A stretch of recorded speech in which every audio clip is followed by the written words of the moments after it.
Today's meeting is an important meeting, and it is as important and necessary as our first meeting. The COVID-19 pandemic is far from over. Even before the emergence of the new Omicron variant, many countries were experiencing rising infections, increasing hospitalizations, and even deaths. As the events of the past few days have shown, we live with the threat from mutating variants, which have the potential to unleash further devastation in communities globally. We do not yet know whether the Omicron variant is transmitted more efficiently, whether the variant increases the risk of reinfection, whether the variant causes more severe disease, or how effective the current vaccines can act against this variant.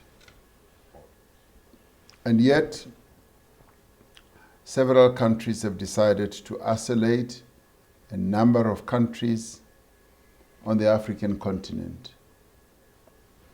We should be concerned that some decisions are no longer informed by science and are not taken on the basis of exercising solidarity. This pandemic has shown how we respond to a truly global crisis. It has shown several shortcomings and weaknesses.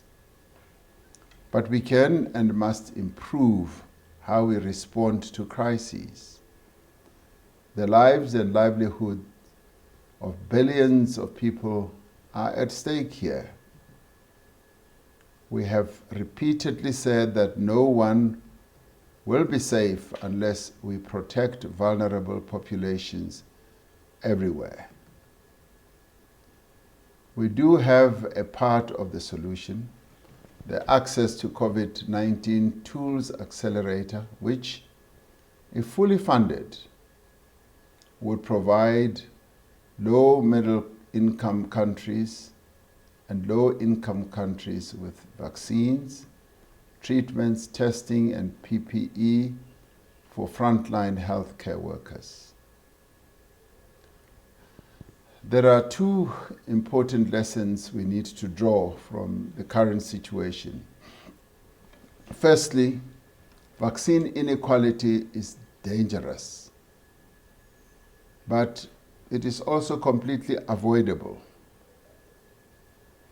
A year into the world's most ambitious vaccination drive, no country should lack sufficient access to vaccines. Yet, of the nearly 7.5 billion doses of COVID-19 vaccines administered globally, by mid-November, 71% had been administered in high-income and upper middle-income countries. Only 0.6% had been administered in low-income countries. Africa is the hardest hit by inequitable access to these life-saving vaccines. Secondly, we need to invest in all aspects of pandemic response. Alongside vaccination, testing, and genomic surveillance are needed to identify disease hotspots and to track the emergence of new variants. Treatments, including medical oxygen, are needed for those severely affected by COVID-19. Exciting potential treatments are being developed. We need to ensure that once they are proven to be safe and effective, they should be equally available to all countries. For this reason, we still insist on a TRIPS waiver, even in its various forms where it can be negotiated. We must invest in strengthening health systems, because health systems are what turn vaccines into vaccinations and tests into testing. We need research and development to adapt our tools and stay ahead of this mutating virus.